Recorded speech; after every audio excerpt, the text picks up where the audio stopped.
Hi friends, welcome to my channel. హవి కూడా hi చెప్పేస్తుందండి మీ అందరికీ. చూడండి, ఈ లంగా జాకెట్ అచ్చు పుట్టబొమ్మలాగా ఉంది కదండి.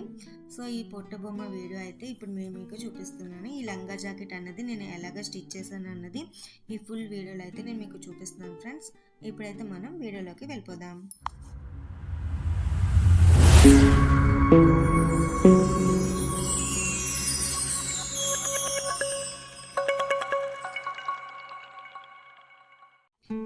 ముందుగా నేనైతే సారీ తీసుకున్నానండి. ఒక పట్టు చీర అయితే ఇలాగ తీసుకున్నాను. దానికైతే చూడండి ఎంత పెద్ద బార్డర్ కూడా ఇచ్చారు. దానికైతే ఇది బ్లౌజ్ అండి. సో నాకు ఇదైతే పైటంచి వచ్చింది పింక్ కలర్. నేను అది కట్ చేసి ఇలాగ డివైడ్ చేసి స్టిచ్ చేస్తున్నాను. విడ్త్ అయితే 24 ఇంచ్ అండి. 4 ఫోల్డ్ అప్ చేసుకున్నాను. అంటే ఒక సైడ్ 48 వస్తుంది and second side 48. So sorry కాబట్టి మనకి ఎంత తీసుకున్నా ప్రాబ్లం లేదు. హైట్ అయితే 21 ఇంచ్ తీసుకుంటున్నాను. చూడండి, ఈ విధంగా 21 తీసుకున్నాను కదండి. 21 దగ్గరికి ప్రతిదీ ఇలాగ మార్క్ చేసుకొని మనం కట్ చేసుకోవాలి లాస్ట్ వరకు. చూడండి, ఇప్పుడైతే మనం ఒక లైన్ అయితే గీసేసుకుందాం స్కేల్ తోటి. సో మనకి ఈజీగా ఉంటుంది కటింగ్ టైంలో. ఈ విధంగా నేనైతే ఒక లైన్ గీసుకున్నాను. ఇప్పుడైతే కట్ చేసేసుకుందాం.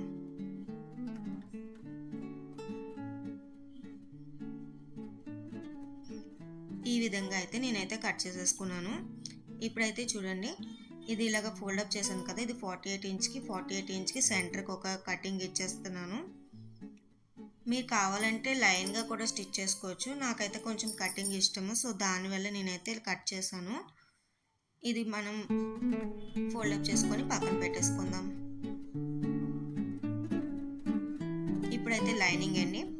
లైనింగ్ అయితే నేను 20 ఇంచ్ హైట్ తీసుకున్నాను. కింద నా జాలీ నెట్ టైప్ వేస్తున్నాను. సో దానికోసం హైట్ కొంచెం తగ్గించి 20 ఇంచ్ తీసుకున్నాను. ఇది కూడా సేమ్ 4 ఫోల్డప్స్ అండి. అంటే 40 ఇంటూ 2 అలాగ వస్తుంది అనమాట 4 ఫోల్డప్స్కి. సో విడ్త్ అయితే 15 ఇంచ్ అండి. ఇక చూడండి, నేను జాలీ చెప్పాను కదా, ఆ జాలీ అయితే నేను తీసుకున్నాను కింద వేయడానికి. ఇదైతే మనకి 31 ఇంచెస్ ఉంది. అది 15 వచ్చింది కదండి. సో ఇది 31, ఎందుకంటే హాఫ్ ఇంచ్ ఎక్స్ట్రా వెళ్ళిపోతుంది. సో 30 ఇంచ్ అనమాట. సేమ్ అలాగే రెండు తీసుకున్నాను. ఇప్పుడు లైనింగ్ కూడా కటింగ్ అయిపోయింది కదండి. ఇది కూడా పక్కన పెట్టుకుందాం. ఇప్పుడైతే బ్లౌజ్ అనేది స్టిచ్ చేసుకుందామండి. ఇది 11 ఇంచ్ అయితే నేను హైట్ తీసుకున్నానండి. బేబీ కదా, కింద ప్రిల్స్ కూడా వస్తాయండి. ఇక్కడైతే 9 ఇంచ్, సేమ్ కింద వరకు 9 ఇంచ్. బేబీ కాబట్టి షేప్స్ ఏమీ ఉండవు. సో కింద వరకు నేను 9 ఇంచే పెట్టుకున్నాను. యాక్చువల్గా అయితే 7 ఇంచ్ అండి. 2 ఇంచ్ ఖర్చు పెడుతున్నాను, కొంచెం ఎక్కువ ఖర్చు పెడుతున్నాను. ఇక్కడైతే షోల్డర్ హైట్ అయితే 5 ఇంచ్ పెట్టుకున్నాను. దానికి సెంటర్కి మార్క్ చేసుకుంటున్నాను 2.5 ఇంచ్. ఎందుకంటే ఇదైతే నెక్ పార్ట్ కోసము. సో 2.5 ఇంచ్ నెక్ పార్ట్ దగ్గర పెట్టేశాను ఈ విధంగా. అండ్ నెక్ హైట్ వచ్చి 4.5 ఇంచ్ అండి. 4.5 ఇంచ్. సో నేనైతే స్కేల్తో ఇలాగ లైన్ అయితే గీసేసుకుంటున్నాను.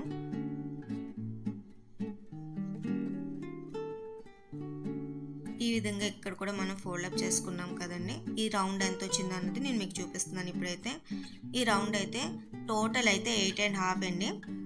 2.5 ఖర్చు కాబట్టి 6.5 ఇంచే మనకి. చూడండి, 2 ఇంచ్ ఖర్చు పెడుతున్నాను. చిన్నపిల్ల కాబట్టి సో ఖర్చు ఎక్కువ ఉంటే మనకి కొంచెం లావ్ అయినా మనం ఆ స్టిచెస్ ఇప్పుకోవచ్చు. దానికోసం నేను 2 ఇంచ్ ఖర్చు పెట్టాను. ఇగో చూడండి, నేను ఆ రౌండ్ కూడా చూపించాను. అదైతే 6.5 వచ్చింది. మనం ఇక్కడ 4.5కి మార్క్ చేసుకున్నాం కదండి, హాఫ్ ఇంచ్ పైకి. సో 4 ఇంచ్కి నేను నెక్ డివైడ్ చేయాలన్నమాట. ఎందుకంటే ఇది వి షేప్ లాగా వస్తుంది ఫ్రంట్కి, అది కిందకి దిగుతుంది. దానికోసం నేనైతే 4 ఇంచ్ దగ్గరికి మళ్ళీ ఒక మార్క్ అయితే పెట్టుకున్నాను. ఇప్పుడు మనకి ఎక్కడెక్కడైతే నేను మార్క్ చేశానో అక్కడైతే మనం నాట్స్ అనేవి పెట్టేసుకోవాలి. షోల్డర్ దగ్గర, చెంకపాట్ దగ్గర, నెక్ దగ్గర అండ్ ఇక్కడ వేస్ట్ దగ్గర, అన్నిటి దగ్గర మనమైతే నాట్ అనేవి ఇచ్చేసుకోవాలి. ఈ విధంగా నాట్ అనేది ఇచ్చేసుకున్నాం కదండి. ఇది కూడా ఇప్పుడు మనం మెయిన్ ఫ్యాబ్రిక్ ఉంటుంది కదా, దాని మీద మనం ఇది కటింగ్ చేసుకోవాలి 4 ఫోల్డప్స్ పెట్టుకొని. ఇప్పుడైతే హ్యాండ్ చూసేద్దామండి. నా దగ్గర క్లాత్ ఎక్స్ట్రా ఉంది కాబట్టి నేనైతే ఇది తీసుకున్నాను. 7 ఇంచ్ అయితే హైట్ అండి. హ్యాండ్ లూజ్ అయితే 3.5 ఇంచ్ అండి. ఇందాక మనం కట్ చేసుకున్నాం కదా 6.5 ఇంచ్కి. సో 6.5 ఇంచ్కి నేనైతే అక్కడ మార్క్ పెట్టేసి ఇక్కడ ఇలాగ స్కేల్తో లైన్ అయితే గీసేసుకుంటున్నాను. ఇప్పుడైతే ఇదైతే పట్టీ వస్తుంది కదండి, హ్యాండ్ దగ్గర పట్టీ, అది 2 ఇంచ్ పట్టీ పెడుతున్నాను. సో దానికోసం 2 ఇంచ్ అక్కడ ఒక మార్క్ చేశాను. ఇప్పుడైతే ఈ రెండు డివైడ్గా కట్ చేసుకుంటున్నాను. మీరు ఈ ప్రాసెస్ని పేపర్ మీద కూడా చేసుకోవచ్చు. నా దగ్గర ఫ్యాబ్రిక్ లైనింగ్ అనేది ఎక్కువ ఉంది కాబట్టి నేను ఆ క్లాత్ మీద కట్ చేసేసాను. సో 2 ఇంచ్ తీసుకున్నాం కదండి, అది చూడండి ఈ విధంగా 4 ఫోల్డప్స్ చేసుకొని 2 ఇంచ్ విడ్త్లో మనం ఇలాగ తీసుకోవాలి క్లాత్ అనేది. దాన్ని తీసుకొని మనకి సైడ్స్ అనేవి వేస్ట్ అండి. సో పైన 1/2 ఇంచ్ కింద 1/2 ఇంచ్ ఉండేటట్టు ఇలాగైతే ఆ పార్ట్ తీసుకోవాలి. చూడండి నేను వీడియోలో చూపిస్తున్నాను కదా, ఆ విధంగా మీరైతే కట్ చేసుకోవాలి. ఇప్పుడు ఇది అయిపోయింది కదండి. ఇప్పుడు ఇది బుట్ట హ్యాండ్స్ వస్తుంది కదండి, ఆ పార్ట్ తీసుకుంటున్నాను. ఇక్కడైతే నేను 1/2 ఇంచ్ ఖర్చు కోసం నేనైతే ఒక లైన్ అయితే గీసేస్తున్నాను. ఈ విధంగా నేనైతే లైన్ అయితే గీసుకున్నాను. అండ్ ఇప్పుడు ఆ క్లాత్ పెట్టుకొని ఇప్పుడు మనం అక్కడ ఒక టక్ పెట్టుకోవాలి, అక్కడ ఒక లైన్ గీసుకుంటున్నానండి. అండ్ 1/2 ఇంచ్ అక్కడ కూడా నేను ఎక్స్ట్రా పెడుతున్నాను, ఎందుకంటే కిందన 1/2 ఇంచ్ వేస్ట్కి వెళ్తుంది, పైన 1/2 ఇంచ్ వేస్ట్కి వెళ్తుంది. సో 1/2 ఇంచ్ అక్కడ కూడా నేను పెడుతున్నాను. అండ్ 2 ఇంచ్ నేను ఎక్స్ట్రా పెడుతున్నాను అనమాట, ఎందుకంటే బొట్ట చేతులు కాబట్టి 2 ఇంచ్ ఎక్స్ట్రా. అండ్ ఇక్కడైతే 4 ఇంచ్ అనమాట. 4 ఇంచ్ గ్యాప్ తర్వాత మనం చూసుకోవాలి. ఇక్కడ సెంటర్లో మార్క్ చేసుకొని అక్కడ ఒక లైన్ గీసుకోవాలి. చూడండి ఈ విధంగా లైన్స్ గీసుకున్నాం కదా. ఇప్పుడు ఈ మెయిన్ ఫ్యాబ్రిక్ ఈ 4 ఇంచ్ గ్యాప్ పక్క నుంచి ఇది మనం కట్ చేసుకున్నాం కదా, ఆ పార్ట్ని ఇలాగ దాని మీద మనం చాక్ పీస్లో గీసుకుంటే ఆ షేప్ అనేది వస్తుంది కదండి. చూడండి ఈ విధంగా చూడండి మనం ఇక్కడ కూడా సెంటర్కి అంటే 2 ఇంచ్కి అక్కడ ఒక మార్క్ పెట్టుకొని మనం ఏం లేదండి, చూడండి వీడియోలో చూపిస్తాం కదా, చాక్ పీస్ తోటి జస్ట్ అలాగా లైన్ ఇచ్చుకొని వెళ్ళిపోతే బుట్ట హ్యాండ్స్ అనేవి చాలా పర్ఫెక్ట్గా వస్తాయండి. ఇప్పుడు దీనికైతే నేను 1 ఇంచ్ పక్కకి వెళ్తున్నాను. ఇక్కడ నుంచి మనం కుర్చీ పెట్టుకోవడం వల్ల మనకి ఈ పార్ట్ నుంచి ఈ పార్ట్ వరకు కుర్చీ అనమాట. ఇదైతే 2 ఇంచ్ ఎక్స్ట్రా ఖర్చు కోసం ఉంచుకున్నాను కదా, అవన్నీ మనం ఇలాగా మార్కింగ్ చేసుకొని సిజర్తో కట్ చేసేసుకోవడమే. ఇక్కడ కూడా మనం నాట్స్ అనేవి పెట్టుకోవాలి. చూడండి ఈ విధంగా మనకి ఎక్కడెక్కడైతే నాట్ కావాలో మనం అక్కడక్కడ నాట్ పెట్టుకోవాలి. ఈ నాట్ పెట్టుకున్న దాని నుంచి మనకి కుర్చీలు అనేవి స్టార్ట్ అవుతాయి. సో దానికోసం అయితే మనం నాట్ అనేవి పెట్టుకుంటాం.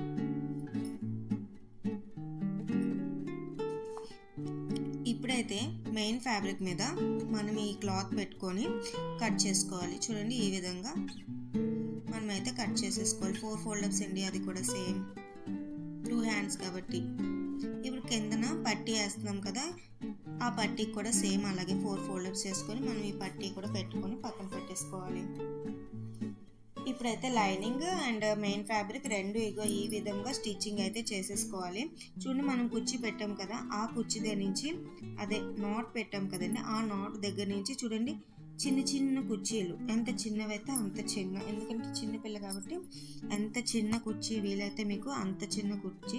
మీ దగ్గర ఇలాంటి చిన్న స్క్రూ డ్రైవర్ ఉంటే దాంతో కూడా ఫ్రిల్స్ పెట్టుకోవచ్చు, లేకపోతే నార్మల్గా హ్యాండ్తో కూడా పెట్టేసుకోవచ్చు, అదేం ప్రాబ్లం కాదండి. చూడండి వీడియోలో చూపిస్తున్నాను కదా, ఈ విధంగా చిన్న చిన్న ఫ్రిల్స్ అనేవి పెట్టుకోవాలి. ఇలా పెట్టేసుకున్నాం కదండి. ఇప్పుడైతే మనం కిందన స్ట్రైట్గా పెట్టాం కదా, ఆ స్ట్రైట్లో నుంచి పైన స్ట్రైట్గా ఎప్పుడు పెట్టకూడదండి. కిందన మనము ఆపోజిట్లో పెడితే ఇటువైపు మనకి ఆపోజిట్లో పెట్టుకోవాలి. అలాగ పెట్టుకోవడం వల్ల ఇక్కడ హ్యాండ్కి పఫ్ అనేది చాలా గుజ్జులాగా వస్తుందండి. ఇదైతే బెస్ట్ టిప్ అండి, అది బుట్ట చేతులకి ఓన్లీ. చూడండి ఈ విధంగా మనం కిందన స్ట్రైట్ పెడితే అది స్ట్రైట్ పఫ్ లాగా వస్తుంది, అది అంత లుక్ ఉండదు. మనం కిందన ఈ డైరెక్షన్లో పెడితే పైన ఆపోజిట్ డైరెక్షన్లో పెట్టాలన్నమాట, అదే మెయిన్ టిప్ అండి. సో పైన కూడా నేను సేమ్ చిన్న చిన్న కుర్చీ, ఆల్రెడీ మీకైతే బుట్ట కూడా కనిపించేస్తుంది చూడండి ఎంత పఫ్ లాగా వచ్చింది కదా. ఇప్పుడు మనం కిందన అంచులాగా తీసుకున్నాం కదండి, దాన్ని కిందన లైనింగ్ పైన మెయిన్ ఫ్యాబ్రిక్ పెట్టుకొని చూడండి ఈ విధంగా మనము స్టిచ్ చేసుకోవడం వల్ల మనకి ఓవర్లాక్ కూడా అయిపోతుందండి, చాలా నీట్గా కూడా ఫినిషింగ్ వస్తుంది. చూడండి ఈ విధంగా దానిపైన నేను అయితే ఒక స్టిచ్ అయితే ఇచ్చేసుకుంటున్నాను. కిందన ఫ్యాబ్రిక్ ఉంది కదా, అది కట్ చేసేసుకుంటున్నాను, అది ఎక్స్ట్రా. సో కిందన కూడా హాఫ్ ఇంచ్ ఇలాగ పైన కిందన ఫోల్డ్ అప్ చేసుకొని దానిపైన కూడా నేను ఒక స్టిచ్ ఇచ్చేస్తున్నానండి. ఇలా స్టిచ్ చేసుకోవడం వల్ల మనకి ఇంటర్లాకింగ్తో పని ఉండదండి, చాలా నీట్గా వస్తుంది ఫినిషింగ్. ఇలాగే సేమ్ రెండు హ్యాండ్స్ కూడా సేమ్ మనం ఈ విధంగానే స్టిచ్ చేసుకోవాలి. ఇప్పుడైతే చూడండి నేనైతే మెయిన్ ఫ్యాబ్రిక్ స్టిచ్ 14 ఇంచ్ అయితే విడ్త్ అండి, ఇదైతే 5 ఇంచ్ అండి. అది 4 ఫోల్డప్స్లో నేనైతే మెజర్మెంట్ చూపిస్తున్నాను. సేమ్ లైనింగ్ అండ్ పైన ఫ్యాబ్రిక్ కూడా సేమ్ అలాగే స్టిచ్ చేసుకొని లైనింగ్ అండ్ ఫ్యాబ్రిక్ మనము చూడండి ఫస్ట్ అయితే నేను కింద నుంచి స్టిచ్ చేస్తున్నాను. ఇది కూడా సేమ్ ఓవర్లోడింగ్ టైపేనండి, ఎందుకంటే చిన్నపిల్ల కాబట్టి తనకి గుచ్చుకోకుండా చాలా నీట్గా వస్తుంది. ఫినిషింగ్ కూడా మనకి చాలా నీట్గా వస్తుంది.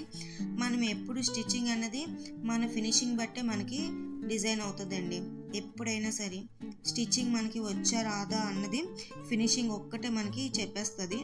అది కింద నుంచి చూడండి నేనైతే ఈ విధంగా స్టిచ్ చేస్తున్నాను అండ్ సెకండ్ స్టిచ్ కూడా ఇచ్చేస్తున్నాను. దానిపైన చిన్న గ్యాప్ ఉంచుకొని 1/2 ఇంచ్ గ్యాప్ ఉంచుకొని సెకండ్ స్టిచ్ కూడా ఇచ్చేసాను. ఇప్పుడైతే ఇది లైనింగ్ ఫ్యాబ్రిక్ మెయిన్ ఫ్యాబ్రిక్ రెండు జాయింట్ అయితే చేసేస్తున్నాను. ఇదైతే ప్రిల్స్ కోసం అండి. బ్లౌజ్ కూడా నేను ప్రిల్స్ పెడుతున్నాను. ఎక్స్ట్రా ఏమైనా ఉంటే కట్ చేసుకొని ఇలాగ సెంటర్కి ఒక నాట్ పెట్టేసుకున్నాను. నేనైతే 3 ఇంచ్ గ్యాప్ ఉంచానండి, ఎందుకంటే 3 ఇంచ్ గ్యాప్ నుంచి నేనైతే ప్రిల్స్ అనేవి పెడతాను. సేమ్ అలాగే చూడండి అక్కడ కట్ చేసుకొని నాట్ అనేవి ఇచ్చేస్తున్నాను. 3 ఇంచ్ వరకు ప్లెయిన్గా స్టిచ్ చేసుకొని ఆ నాట్ వచ్చింది కదండి అక్కడి నుంచి చిన్న చిన్న ప్రిల్స్ అనేవి పెడతాను. ఎందుకంటే 2 ఇంచ్ మనకి ఖర్చుకే వెళ్ళిపోద్దండి, లోపల ఎక్స్ట్రా క్లాత్ అండి అది. సో దానికోసం 1 ఇంచ్ నార్మల్గా పెట్టాను. ఆ సైడ్ నుంచి మనం చిన్న చిన్న ప్రిల్స్ అనేవి చూడండి నేను వీడియోలో చూపిస్తున్నాను కదా, సేమ్ చిన్న చిన్న ప్రిల్స్ అనేవి పెట్టుకొని వెళ్ళిపోవాలి. నేనైతే పైన బ్లౌజ్ పీస్ ఉంటుంది కదండి, అది మెయిన్ ఫ్యాబ్రిక్ మీద అయితే నేను స్టిచ్ చేస్తున్నాను. చూడండి దానిపైనుంచి లైనింగ్ పెట్టి దాన్ని ఓవర్లోడ్ చేస్తాను అనమాట నేను. ఈ విధంగా మనం ట్రై చేసుకుంటే మనకి ఇంటర్లాకింగ్ మెషిన్స్తో మనకి పని ఉండదండి. ఇంట్లో ఉన్న మెషిన్తోనే మనం ఇలాగ కూడా స్టిచ్ చేసుకోవచ్చు. సేమ్ ఇటువైపు కూడా 3 ఇంచ్ గ్యాప్ ఉంచి బ్యాలెన్స్ వదిలేసాను. చూసారు కదా లైనింగ్ వదిలేసాను కదా నేను. ఇప్పుడు నేను ఏం చేస్తున్నానంటే దానిపైన లైనింగ్ అనేది పెడుతున్నాను. మనం ప్రిల్స్ పెట్టాం కదా ఆ పైన నేను లైనింగ్ అనేది పెడుతున్నాను. ఈ విధంగా మనకి ఇంటర్లాకింగ్ పని ఉండదు అన్నమాట.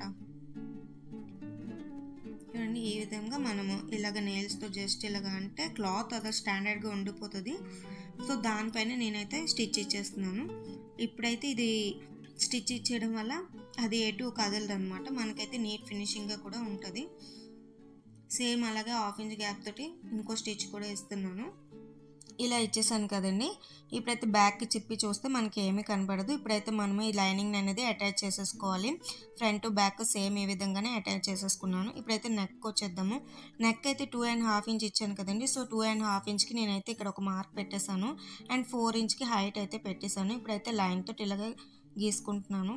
చూడండి లైన్ అయితే ఇచ్చేసాను కదా. ఇప్పుడైతే దాని కిందన నేనైతే 1/2 ఇంచ్ గ్యాప్తో ఒక లైన్ ఇచ్చాను.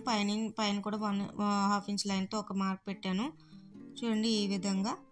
ఎందుకంటే 1/2 ఇంచ్ అటు, ఎందుకంటే ఇదిగో ఈ క్యాప్ పెట్టుకోవడం ఆ 1/2 ఇంచ్ గ్యాప్లోనే ఈ దగ్గర మనకి బాటిల్ క్యాప్స్ ఉంటాయి కదండి, ఆ క్యాప్తో మనం ఇలాగ డిజైన్ అనేది స్టిచ్ చేసుకోవాలి. చిన్నపిల్ల కాబట్టి ఎక్కువ యూ షేప్స్ రావండి. సో తనకైతే 2 వచ్చే తన నెక్ ప్రకారము.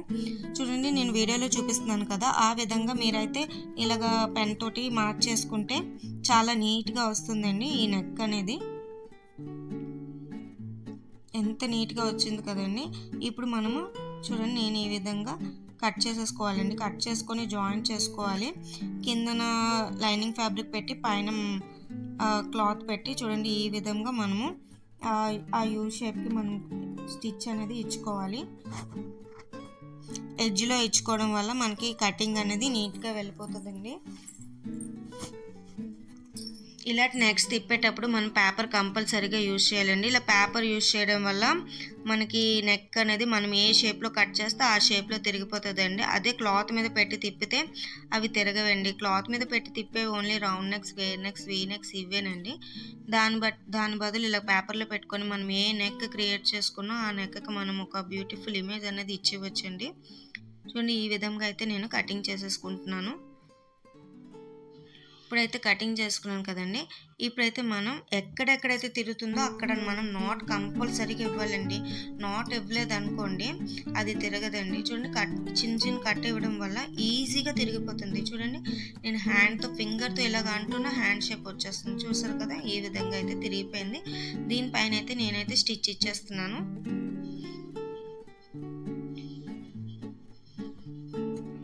ఈ బ్లౌజ్కి ఈ నెక్కే సూపర్గా డిజైన్ వచ్చిందండి.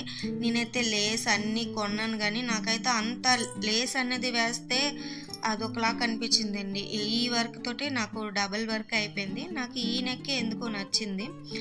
సో మళ్ళీ ఆ లేస్ అన్నీ వేస్ట్ అయిపోయి సో ప్రాబ్లం లేదండి. కానీ ఈ నెక్ అయితే చాలా అందంగా కూడా వచ్చింది. దీనికి మనము లేస్ డిజైన్ కూడా ఇచ్చుకోవచ్చు. కానీ అయితే నాకు లేస్ డిజైన్ నాకు అంత నచ్చలేదు. సో నేనైతే ఈ విధంగా ఇచ్చేసాను. ఇప్పుడైతే మనం చూడండి ఈ 4.5 ఇచ్చాము కదండి, దానికి కిందన మనం ఇంకా గ్యాప్ ఉంచుకొని నేనైతే ఎక్స్ట్రా కట్ చేస్తున్నానండి. ఈ విధంగా అయితే నేనైతే నెక్ అయితే తిప్పేసుకున్నాను. ఇలా నెక్ తిప్పేసుకొని ఈ షేప్ వచ్చింది కదండి, వి షేప్ టైప్లోనే, కానీ అది వి షేప్ కాదండి. ఈ విధంగా మనమైతే జాయిన్ చేసుకోవాలి. చూడండి, మీ దగ్గర పిన్స్ ఉన్నాయనుకోండి, ఆ పిన్స్ పెట్టుకోండి. లేకపోతే గమ్ పెట్టుకొని స్టిచ్ చేసుకొని తర్వాత కూడా మనం స్టిచ్ చేసుకోవచ్చండి. అదేం పెద్ద ఇష్యూ కాదు. కొత్తగా నేర్చుకునే వాళ్ళకి ఇలాగ నెక్స్ అనే కోసము గమ్ పెట్టుకొని ఫస్ట్ స్టిచ్ చేసుకుంటారండి. అదైతే మీకైతే చాలా మంచి టిప్ అండి. సో నేనైతే ఈ విధంగా స్టిచ్ చేసేసుకున్నాను. ఇప్పుడైతే పిన్స్ అన్నీ తీస్తాను. చూడండి, నెక్ అనేది ఎంత అందంగా వచ్చింది కదండి. బ్యాక్ అయితే రౌండ్ నెక్ ఇచ్చేస్తున్నానండి థ్రెడ్స్ పెట్టేసి.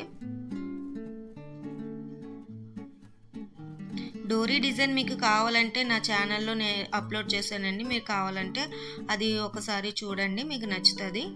ఇప్పుడైతే నేనైతే బ్యాక్కి రౌండ్ నెక్ ఇచ్చేస్తున్నాను. రౌండ్ నెక్ కూడా సేమ్ పేపర్తోనే తిప్పుకున్నానండి.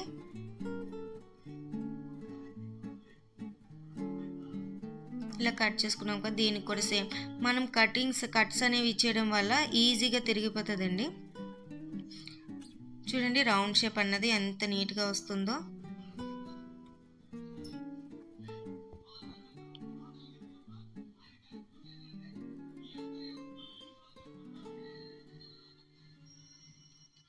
అయిపోయింది కదా. ఇప్పుడైతే ఎడ్జ్లో కూడా మనం ఒక స్టిచ్ అనేది ఇచ్చేసుకోవాలి. ఇదైతే ఫినిషింగ్ స్టిచ్ పైన అండ్ లాస్ట్లోని మనము స్టిచ్చింగ్ అనేది ఇచ్చేసుకోవాలి. ఇప్పుడు ఫ్రంట్ బ్యాక్ రెండు నెక్స్ అయిపోయండి. ఇప్పుడు ఫ్రంట్ బ్యాక్ రెండు మనం జాయిన్ చేసేసుకోవాలి. చూడండి, ఈ విధంగా బ్యాక్ పార్ట్ కదండి, ఈ బ్యాక్ పార్ట్కి మనకి హుక్కు పట్టి అండ్ కాజా పట్టి వస్తుంది కదా. మనం కావాలంటే జిప్ కూడా పెట్టుకోవచ్చు, కానీ లంగా జాకెట్కి హుక్స్ అనేవి కొంచెం నీట్గా ఉంటుంది. సో నేనైతే సెంటర్కి ఇలాగ కట్ చేసేసుకున్నాను. ఒకదానికి హుక్కు పట్టి అండ్ ఒకదానికి కాజా పట్టి ఇచ్చేస్తున్నాను. ఈ విధంగా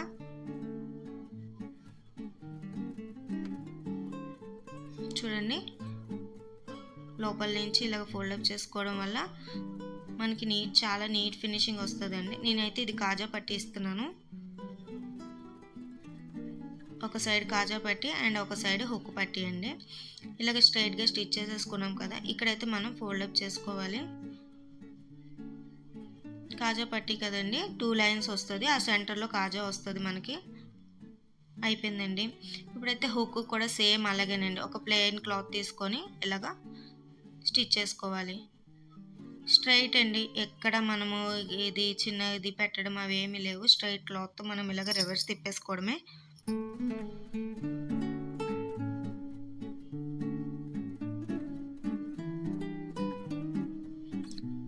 హుక్ పార్ట్ అనేది లోపలికి వెళ్తుందండి, కాజా పార్ట్ అనేది బయటకు వస్తుందండి. అదే రెండింటికి డిఫరెన్స్.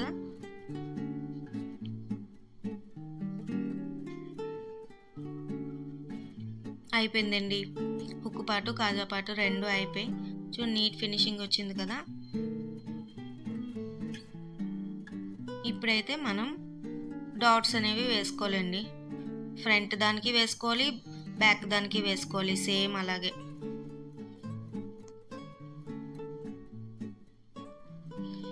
జస్ట్ అది నార్మల్గా అలాగే షేప్ కోసం ఇస్తామండి, అంతే.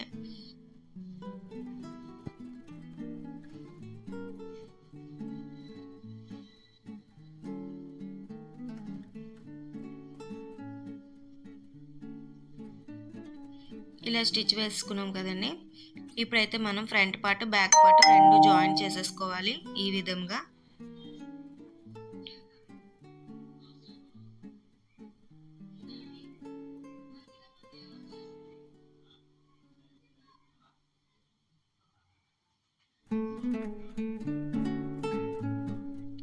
అయిపోయింది కదండి. ఇందాకలో మనం హ్యాండ్ స్టిచ్ చేసుకున్నాం కదండి, ఆ హ్యాండ్ మనం ఒకసారి సెంటర్కి పెట్టుకొని కరెక్ట్గా వచ్చిందో లేదో చూసుకొని స్టిచ్ చేసేసుకోవడమే.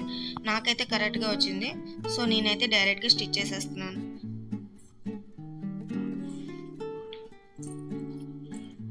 సెంటర్కి అయితే నాటు కలవాలండి.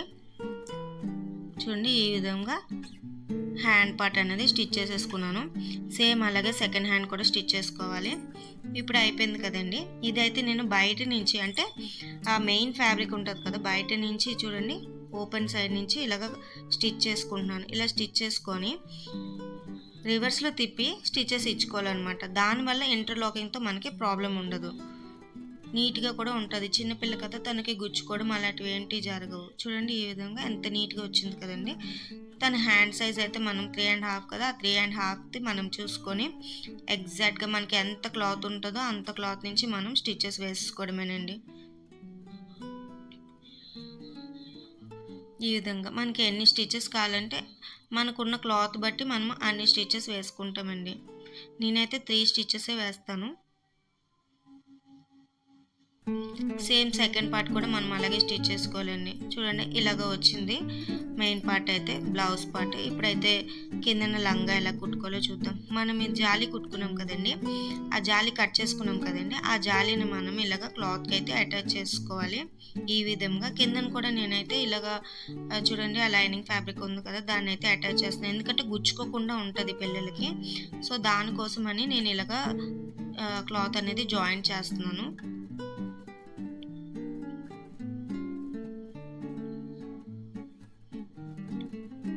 చిన్నపిల్లలు కదండి, మనం వాళ్ళ కంఫర్ట్గా అన్నీ చూసుకోవాలి. సో ఇప్పుడైతే అయిపోయింది కదండి. ఇప్పుడైతే లంగా కుడుతున్నాం కదండి. 1.5తో నేనైతే మెజర్ చేస్తున్నానండి. ప్రతిదీ 1.5 ఇంచ్ రావాలి. కుర్చీ అన్నది ప్రతిదీ మనం 1.5 ఇంచ్ వచ్చిందా లేదా అని ఇలాగా మార్క్ చూసుకొని దాంతో మనం స్టిచ్ అనేది ఇచ్చేవాళ్ళండి. చూడండి నేనైతే ప్రతి కుర్చీ కూడా చెక్ చేస్తున్నాను, ఎందుకంటే పర్ఫెక్షన్ అనమాట. 1.5 వచ్చిందా లేదా అని మన కంఫర్ట్ చూసుకొని మనం ఇలా కుర్చీ అన్నది ఇచ్చేసుకోవాలి.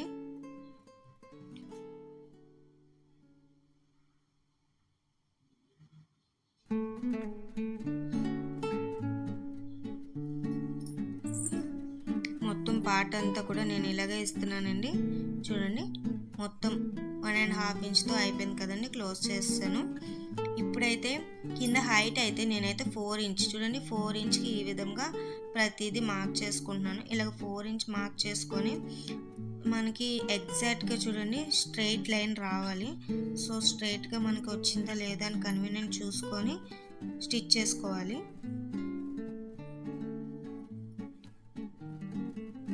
సేమ్ ప్రతి ఒక్కటి అలాగేనండి. సేమ్ అలాగే 4 ఇంచ్ దగ్గరికి వచ్చేసరికి మనము నాట్ ఇచ్చుకొని కట్ చేసుకొని మళ్ళీ ఇంకొక లైన్ దగ్గరకు వచ్చేయడమే. సేమ్ అలాగే మీకు అర్థమైపోతూ ఉంటుంది. చూడండి వీడియోలో చూస్తున్నారు కదా, మీకు చూస్తుంటేనే అర్థమైపోతూ ఉంటుంది. ప్రతిదీ కూడా 4 ఇంచ్ అండి, 4 ఇంచ్ మార్క్ చేస్తున్నాను.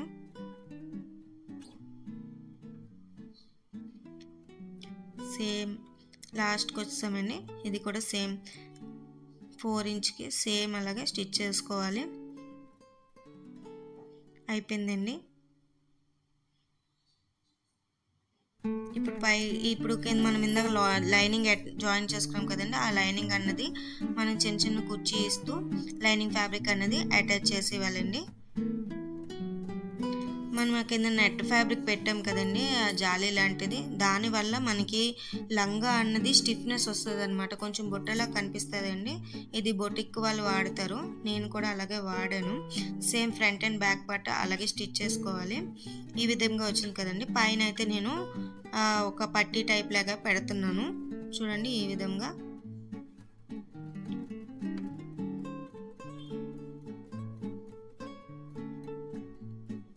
అయిపోయింది కదండి. ఇప్పుడు ఆ రెండు జాయింట్ చేసేసుకోవాలి మనము స్ట్రైట్గాన.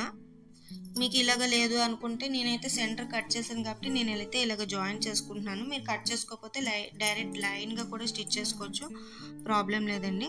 ఇక్కడైతే నేనైతే ఇలా కట్ ఇచ్చేసి రెండు కూడా చూడండి, రెండు ఇలాగ ఫోల్డప్ చేసుకొని స్టిచ్ అనేది ఇచ్చేస్తున్నాను. ఇలా ఇవ్వడం వల్ల మనకి ఇంటర్లాకింగ్తో మెయిన్ ప్రాబ్లం ఉండదండి.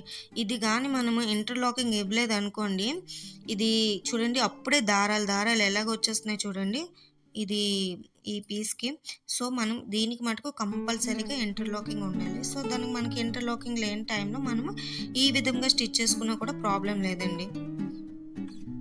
నీట్నెస్ ఉంటుంది, ఇంటర్లాక్ సేమ్. అలాగే లైనింగ్ ఫ్యాబ్రిక్ కూడా సేమ్ సైడ్ నుంచి మనం బయటకు వచ్చేసి సేమ్ అలాగే 2 జాయిన్ చేసుకొని ఇచ్చేసుకోవాలి స్టిచ్ అన్నది.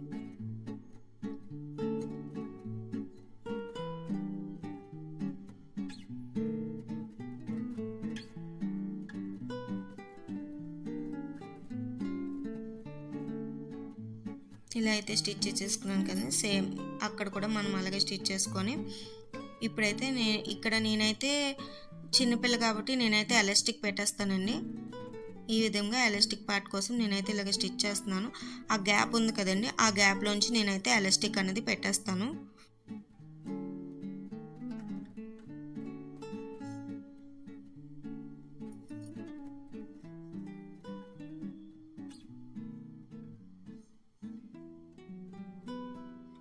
నేను స్టిచ్ చేసినప్పుడు చాలా థ్రెడ్స్ వస్తున్నాయండి. పట్టు చీర కాబట్టి కంపల్సరీగా థ్రెడ్స్ వస్తాయండి. సో అయిపోయింది కదా, ఈ సెంటర్లోంచి నేనైతే చూడండి ఈ విధంగా ఎలాస్టిక్ అనేది బేబీకి ఎంత ఎలాస్టిక్ పడుతుందో అంత కట్ చేసుకొని నేనైతే ఎలాస్టిక్ అనేది పెట్టేస్తున్నాను.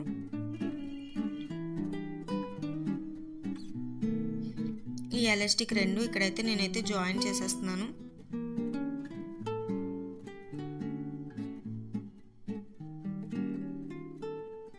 ఒక 2, 3, 4 స్టిచ్లు ఇచ్చేవాళ్ళండి, అప్పుడే ఎలాస్టిక్ బయటకు రాకుండా ఉంటుంది. లేకపోతే 1, 2 ఇస్తే ఎలాస్టిక్ కాబట్టి కొంచెం కుట్లు అవి ఇడిపోయేలాగా ఉంటుంది. చూడండి ఓవర్ ఫినిషింగ్ అయితే ఇలాగ వచ్చింది. ఇక్కడైతే హైట్ ఎక్కువ తీసుకున్నాను కదండి, సో దానికోసం నేను ఇలాగా ఏంటంటారు ఇలా అయితే నేను పట్టీలాగా ఇస్తున్నానండి. ఇది ఒకవేళ తన హైట్ అయినా ఏమైనా మనం ఈ స్టిచ్ అనేది విప్పుకుంటే ఇంకొంచెం పొడవు వస్తుందండి. సో అలాగైతే నేను స్టిచ్ చేసేసాను. ఇదైతే ఫినిషింగ్ ఓవర్గా ఎలాగ వచ్చింది అన్నది ఇదండి. ఇప్పుడు చూడండి ఫినిషింగ్ అనేది ఎంత నీట్గా వచ్చిందో. నా బేబీ ఆల్రెడీ పుట్టబొమ్మలాగే ఉంది కదండి. మీకు కనుక ఈ వీడియో నచ్చినట్లయితే please like, share and subscribe friends. ఎంత బాగా ఉంది కదండి. ఈ డ్రెస్ కోసమైనా మీరైతే మాకు ఛానల్ని సబ్స్క్రైబ్ చేసుకుంటారనుకుంటున్నానండి. Bye bye friends.